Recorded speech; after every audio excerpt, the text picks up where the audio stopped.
একজন যুবক ছিল যে খুব দ্রুত ধনী হতে চেয়েছিল। সে বারবার চেষ্টা করেছে, কিন্তু প্রতিবারই ব্যর্থ হয়েছে।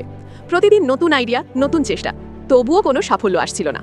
একদিন সে ক্লান্ত হয়ে তার ওস্তাদের কাছে গেল। বলল, গুরুজি, আমি ধনী হতে চাই, কিন্তু কিছুতেই পারছি না, আমি এখন কি করব? ওস্তাদ কিছু না বলে তাকে নিয়ে গেল এক সমুদ্রের তীরে। সেখানে ছিল অসংখ্য পাথর। ওস্তাদ বলল, এই পাথরগুলোর মধ্যে একটি বিশেষ পাথর আছে, যে পাথর ছোঁয়া মাত্র যে কোনো জিনিস সোনায় রূপান্তরিত হয়। কিন্তু মনে রেখো, সেই পাথরটি একটু গরম হবে আর বাকিগুলো ঠান্ডা। যুবক অবাক হয়ে তাকালো। ওস্তাদ আবার বলল, তুমি যদি সত্যিই ধনী হতে চাও, তাহলে এই পাথরটা খুঁজে বের করো। এরপর যুবক শুরু করলো তার অনুসন্ধান। একটি পাথর তুলল, ঠান্ডা। সে সাথে সাথে সেটা সমুদ্রে ছুঁড়ে ফেলল। আরেকটা তুলল, এটাও ঠান্ডা। সে দ্রুত সেটিও ফেলে দিল পানিতে। দিন যায়, মাস যায়, সে একটার পর একটা পাথর তোলে আর সমুদ্রে ছুঁড়ে ফেলে দেয়। তার অভ্যেস হয়ে গেল, ঠান্ডা পাথর মানে ফেলে দিতে হবে। একদিন অবশেষে সে সেই গরম পাথরটি হাতে পেল, যেটি সে এতদিন খুঁজছিল, যেটি তার জীবন পাল্টে দিতে পারত।